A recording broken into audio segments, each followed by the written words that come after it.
It's hard to believe, but we only have 2 lectures of new material left. Pardon? Say what?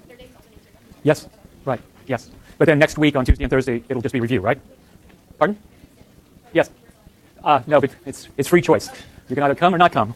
I'll be here reviewing the material, and for those of you who completely understand everything we covered, you shouldn't come, because your opportunity costs obviously should allow you to do something else. However, if you don't, you may end up benefiting from attending, but that's your choice. I'm going to be here in this room. All right. Okay, we want to finish today with our discussion about energy, and this is an exhaustible resource. And then after we finish the last part of the discussion on energy, we're going to turn to recyclable resources. And recyclable resources, quite obviously are exhaustible. It doesn't make much sense to talk about recyclable materials if, in fact, it's a renewable resource. But we'll see that in a moment. Okay. Now, there are 2 critical dimensions that mean that the private sector responses, either with regard to demand or supply, should be adjusted to get the right measure of social cost or the right measure of social benefits. And those 2 dimensions are, first, the climate dimension that is sourced with carbon dioxide, and it's been identified as a major contributor to global warming. And that is the first and most important externality associated with the use or production of marketable products from fossil sources. And then secondly, there is another dimension that goes to vulnerability. Remember that factual slide that I gave you about what's happened in energy prices over the course of the last 40 to 50 years, and the fact that OPEC imposed an embargo on the United States that created all sorts of dysfunctionality in the marketplace for gasoline in particular. And this is a vulnerability. If we look at all the efforts that are being undertaken by the U.S. government, in particular the Obama administration, what they're trying to do is find commercial sources of renewable energy that will reduce the amount of dependence on foreign crude oil imports. All right, so those are the 2 dimensions. And here is a simple graph illustrating the accounting for these 2 dimensions. Now, first, we have here domestic demand. That's the domestic demand for energy throughout the United States. Then there is a world price, namely what you can buy crude oil prices, or crude oil product, what the world price is. PW1, and from the standpoint of the United States, that supply is perfectly elastic. It's perfectly elastic. The U.S. economy can buy whatever it wishes at the going world price. In addition, the U.S. also produces crude oil itself. It produces natural gas, and this is the supply function for the U.S. So those 3 curves would define all of the underlying demand, willingness to buy, and willingness to sell in the market for energy here in the United States. And if we look at this particular graph, it says at the world price, the amount of production that will take place domestically can be read off of the supply curve for production here in the United States. And that's this point right here. So the amount at the world price PW1 that would be produced domestically is A. That's the point right here. But the total demand that exists by consumers in the United States at that price is read off the demand curve. And that's the intersection of the perfectly elastic foreign supply of energy. And the total consumption will be cap D. So under those circumstances, what is the amount that is being imported? And that will give you an understanding of whether you understand this graph. If you can read from this graph what is the amount that will be imported by the United States, then you understand the basic fundamentals of this graphic analysis. Any volunteers about what the amount is that's being imported? Yes. Say again? Yes, and why? That is correct, but why?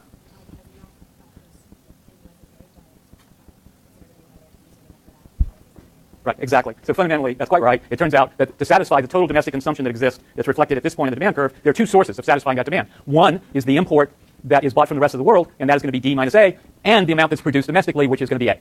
Okay? Now, the other curves that are here are adjustments that must be made to those private sector curves to take into account those 2 fundamental dimensions that I spoke about at the outset of today's lecture, namely taking into account the externalities of using energy because it emits carbon dioxide, and you want to price that externality, and not only do the imports end up generating that externality, but also the domestic production does too. I mean, it's dirty, just like the import of crude oil from the rest of the world is dirty. So the first point here is if I impose an externality tax that, and try to get not the private marginal cost, which is represented by this curve, D subscript, strike that, S subscript D1, but I want to take into account the negative externalities and I impose a tax, and this curve, SD2, would be the social marginal cost curve, right? Standard analysis, we've done this many times looking at different problems, whether it be forestry, fisheries, agriculture, water, it's the same fundamental principles. Okay? But in addition, the imports too generate carbon dioxide, which in turn results in global warming, so we would impose a tax on that source of energy as well, which would raise the world price that the U.S. sees above the world price globally, and that price is P subscript W1, that would raise it to P subscript W2. Right? And the final adjustment, if the U.S. is very concerned about its vulnerability to supply disruptions or Arab uprising or accidents that are waiting to happen in the Middle East, and it could impose another tax to reflect those vulnerabilities, and that would result in a second adjustment of the world price up to P subscript W3. Yes? So subscript W3 is vulnerability and externality? Yes, right. Okay? All right. Now, everything I've just said is summarized on the subsequent 2 slides. This S subscript D1 is the long-run domestic supply before you do any internalization of the external costs that are imposed by that production.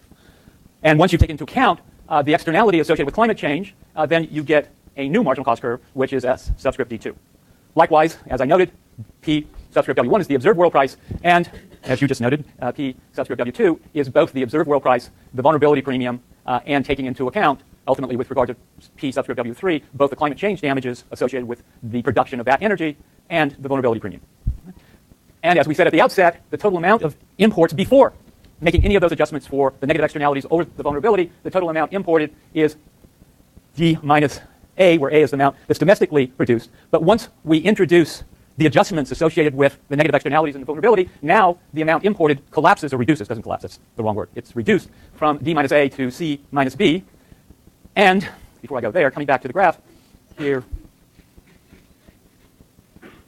now after we make the adjustment for both domestic supply and the world price, this is the amount that's going to be produced. It's going to be B. The total domestic consumption now is going to fall. Why? Because demand is downward sloping and the price has been forced to rise as a result of imposing the taxes associated with negative externality and the tax on the vulnerability. So now this is the new equilibrium point. So the new level of imports is C minus B. And as a result of taking into account those two external effects, we end up with an outcome in which less energy is being consumed and less imports are being purchased by the U.S. on global markets. Right? Now, one final point in this graph, looking at an embargo. If the embargo were to be imposed by the rest of the world, namely OPEC says you can't sell any crude oil to the United States. Now, the United States can only turn to its domestic production, right, in the short run.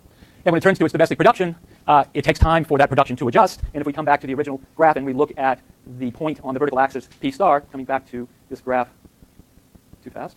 Okay, here, an embargo could be reflected on the same graph where the rest of the world says there's no crude oil imports available to you, hence that source of supply is shut off, and thus this market could only rely upon domestic production, and at the former world price, the domestic production would be A, but if there are no imports available, then for that amount of production, the willingness to buy is going to be all the way up here at P star. And that's, in fact, what happened during the oil embargo that was imposed in the early 1970s, and then what the U.S. government came along and put a price ceiling on P star, and because you didn't have a price as a rationing mechanism, what happened is people sat in long queues to actually satisfy their demand for the product. Okay, so that's an overview taking into account all of the external effects, and one of the reasons that the U.S. government and U.S. society would be very concerned about the vulnerability is because of this last bullet. Namely, they want to avoid the possibility of the adverse consequences of an embargo. Now, summary from the graph. After every possible external effect is internalized, then it turns out that the actual social cost will be less than the social cost would be with the private market solution. And moreover, the private market will end up allowing too much oil to be consumed, too little domestic oil to be produced, and too much dependence on imported oil. And that, of course, is the motivation for the two adjustments. Right? Okay, let's turn to a real-world, actual, active learning example using those basic concepts. And let's go back to the presidential election in 2004. In that presidential election, there were two candidates, George Bush, Jr., and Senator Kerry from Massachusetts, representing the Democratic Party. Each of them specified specific strategies to deal with the vulnerability question, to deal with the externalities and the large carbon footprint of fossil fuels. Bush's proposal was to increase domestic production of oil, natural gas, and coal, all fossil fuels, right? And to open up the National Wildlife Refuge in Alaska. And third, to use tax incentives and subsidies to promote domestic production of oil. It's too bad Lily isn't here today because she's very concerned about tax loopholes. What Bush would have done is provided more tax loopholes for domestic producers of natural gas and or crude oil. So that was Bush's policy. Kerry, in contrast, argued that energy efficiency ought to be promoted, in part to control for what would otherwise be the environmental externalities. Second, to mandate standards for fuel economy, particularly for vehicles, and energy efficiency standards for various appliances. Now, the question is, what would be the effects of these two different strategies? And when you're thinking through this problem, go back to the first part of the course. First part of the course, we say, there is an event. There's some change in the landscape, in the marketplace. And you're asked to say, or determine, does that change imply a movement along the demand curve, a movement along the supply curve, or does the change imply a shift in demand or a shift in supply? And then what is the new equilibrium, and how does that new equilibrium compare to the old equilibrium? Okay, that's all familiar terrain, right? I hope so, because you'll see it on the final. There'll be some problem where you're asked to do just that. And in answering this specific question here, you're going to have to do the same thing. And what I want you to reflect on, given those two alternative policies, which are two alternative events, right? Because they're changing the governmental policy, and with the change in governmental policy, they're going to cause some change in incentives, which is either going to be a movement along the demand or supply curve or a shift in those curves. What is the effect on oil prices? What is the effect on emissions, carbon dioxide emissions? And what is the effect on U.S. imports of oil? Okay? Talk to your neighbors, and you ought to be able to tell me straight away what the answer is after a few moments. And you want to, by the way, you want to contrast the two, right? Because they're much different strategies.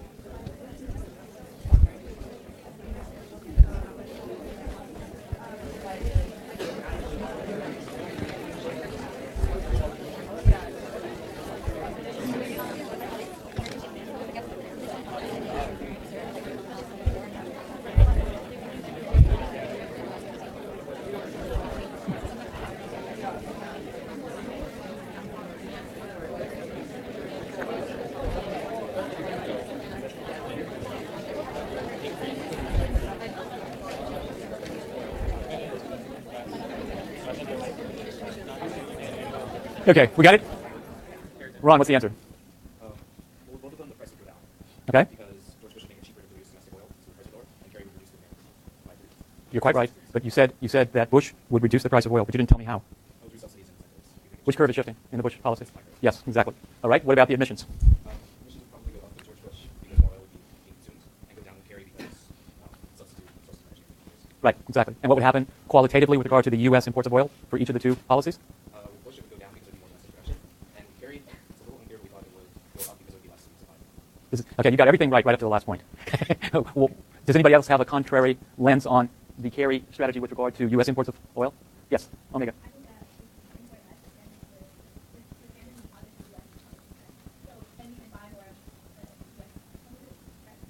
But why don't we come? Let's come back to the point that Ron finished correctly with, namely, with the Kerry proposal, demand is going to shift inward, right? Ron, what did you say? Okay, if it shifts inward, say what? With prices what? In the long, what did you say? In the long run. No. But if demand shifts in, are you going to revisit the question, right? Okay. If demand shifts in, that loss of consumption probably not imports rather than Exactly. Okay, exactly. All right, so the answer is, as Ron clearly specified, the Bush strategy would shift the domestic supply curve to the right. And by the way, never underestimate ideology of whoever the elected political officials are. Bush, for example, why would he gravitate to that policy? He spent much of his adult career in the U.S. oil industry. And but for the purchase of the Texas Rangers that was orchestrated by friends and family, he actually went bankrupt in the U.S. oil industry because if you go back to that history that I gave you, when crude oil prices plummeted in 1985, he was a supplier in that market.